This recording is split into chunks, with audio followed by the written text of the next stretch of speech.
Hello student, today in this video we will learn about the capitalization method. Our chapter 3rd, the constitution of a partnership firm and admission of a partners. हमारा subject है accountancy.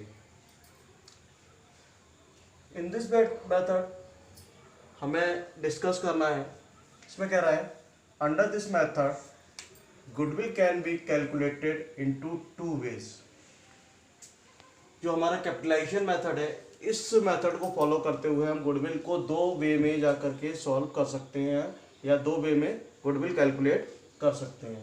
पहला है हमारा by capitalisation the average profit, ठीक है, और दूसरा है हमारा by capitalising the super profit. एक तो हम capitalising by the average profit के बेसिस पे उसको फाइंड आउट कर लेंगे गुडविल को, दूसरा हमारा बाय कैपिटलाइजिंग सुपर प्रॉफिट के बेसिस पर हम गुडविल को फाइंड आउट कर लेंगे।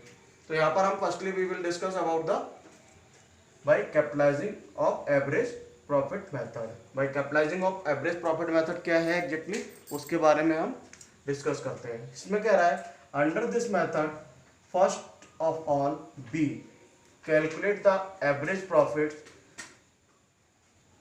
इस मेथड के अंडर हम सबसे पहले एवरेज प्रॉफिट को कैलकुलेट करेंगे। और एवरेज प्रॉफिट कैलकुलेट करने का क्या होता है पॉइंट कि जो लास्ट ईयर के हमारे कई सारे प्रॉफिट्स होते हैं जो भी पास्ट ईयर में, उन सारे प्रॉफिट्स को प्लस करके और नंबर ऑफ ईयर्स जितने भी हमारे ईयर्स हैं उनसे डिवाइड कर देते हैं तो हमारा एवरेज प्रॉफिट आ जाता है, ठीक है। आगे कह रहा है द बेसिस ऑफ क्या नाम है average profit and then be assess the capital needed for earning such average profit. अब जो भी हमने एवरेज प्रॉफिट निकाला है तब हम ये फाइंड आउट करेंगे कि एग्जैक्टली कितनी कैपिटल रिक्वायर्ड होगी उस प्रॉफिट को अर्न करने के लिए on the basis of normal rate of return. जो एक नॉर्मल रेट ऑफ रिटर्न हम डिसाइड कर लेंगे कि ये इसका नॉर्मल रेट ऑफ रिटर्न होगा कि जो भी हम कैपिटल इन्वेस्टमेंट करेंगे उस पर ये हमें इस रेट से रिटर्न मिलेगा। इसमें कह रहा है आगे such capital is also called capitalized value of average profit. उस कैपिटल को हम क्या कॉल करते हैं capitalized value of average profit. जो भी हमने एवरेज प्रॉफिट निकाला है उसके अकॉर्डिंग हमने अपनी वैल्यू को कैपिटलाइज किया है, ठीक है। कह रहा है इसमें it is calculated as under. अब जो ये हमें फाइंड आउट करना है क्या कैपिटलाइजेशन ऑफ एवरेज प्रॉफिट में, ठीक है। तो कैपिटलाइजेशन ऑफ एवरेज प्रॉफिट हमें फाइंड आउट करना है तो उस कैपिटलाइजेशन ऑफ एवरेज प्रॉफिट को किस तरह से फाइंड आउट करेंगे और गुडविल को हम किस तरह से वैल्यू करेंगे। तो इसके लिए हमारा फर्स्ट स्टेप क्या है, फर्स्ट फार्मूला क्या पुट करेंगे capitalise value of average profit equal to average profit into 100 upon normal rate of return. ये हम पहले भी पढ़ चुके हैं, ठीक है। ये हमारा पहला फार्मूला पुट हो जाएगा। इससे हमें क्या होगा capitalise value of average profit निकल कर आ जाएगी, ठीक है। दूसरा फार्मूला हमारा पुट करेंगे capital employed. Capital employed calculate करने के लिए एसेट्स माइनस लायबिलिटीज। और एसेट्स जो कैलकुलेट की जाएंगी वो नेट एसेट्स कैलकुलेट की जाएंगी, मतलब इसमें बाकी सारी चीजों को माइनस कर दिया जाएगा, एग्जैक्टली नेट एसेट्स रह जाएंगी जो भी होंगी, ठीक है, माइनस लायबिलिटीज, ठीक है। थर्ड स्टेप में हम क्या करेंगे इसमें इसकी गुडविल को फाइंड आउट करेंगे, ठीक है।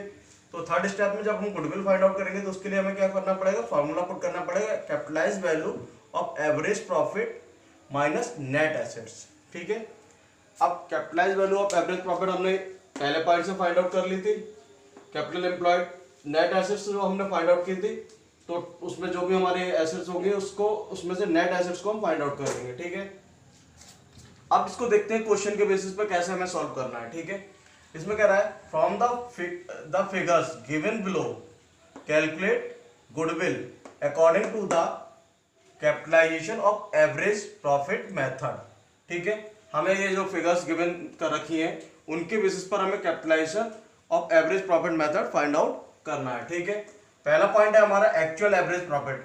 ये एक्चुअल एवरेज प्रॉफिट हम वैसे तो कैलकुलेट करते हैं on the basis of last few years profit, लेकिन यहाँ पर हमें क्या दे रखा है गिवन कर रखा है कि एवरेज प्रॉफिट हमारा एग्जैक्टली ये है, कितना है 1,44,000, ठीक है। नॉर्मल रेट ऑफ रिटर्न कितना है 10%।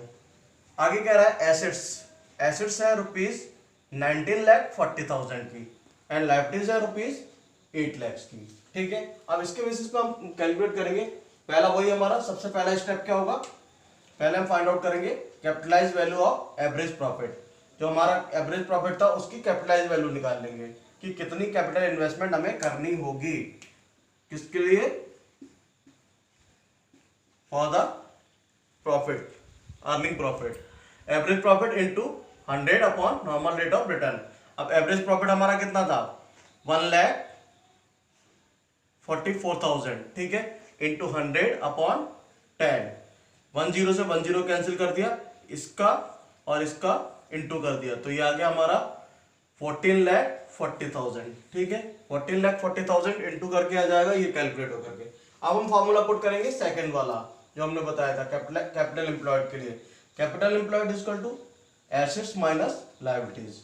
अब एसेट्स हमारी कितनी थी, 19,40,000 की, ठीक है, ये नेट एसेट्स ऑलरेडी गिवन है, तो यहाँ पर हमारी 19,40,000 के एसेट्स आ जाएंगे, माइनस लायबिलिटीज हमारी कितने की थी, 8 लाख की, 8 लाख हमने माइनस कर दिया, तो ये आ जाएगा हमारा ₹11,40,000।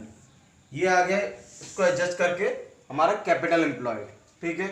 अब हमें गुडविल निकालनी है, तो गुडविल इक्वल टू क्या फॉर्मूला पुट किया था, हमारा थर्ड वाला फॉर्मूला पुट हो जाएगा, goodwill equal to capitalise value of average profit minus net assets. Capitalise value of average profit निकल कर आई थी हमारी 14,40,000, ठीक है, 14,40,000 माइनस 11,40,000 इक्वल टू ₹3 लाख। ये जो निकल कर आएगी हमारी वैल्यू ऑफ गुडविल निकल कर आ जाएगी कितनी, 3 लाख, ठीक है। तो ये हमारी गुडविल कंसिडर की जाएगी, चाहे यहाँ लिख लें या वहां लिख लें, ठीक है।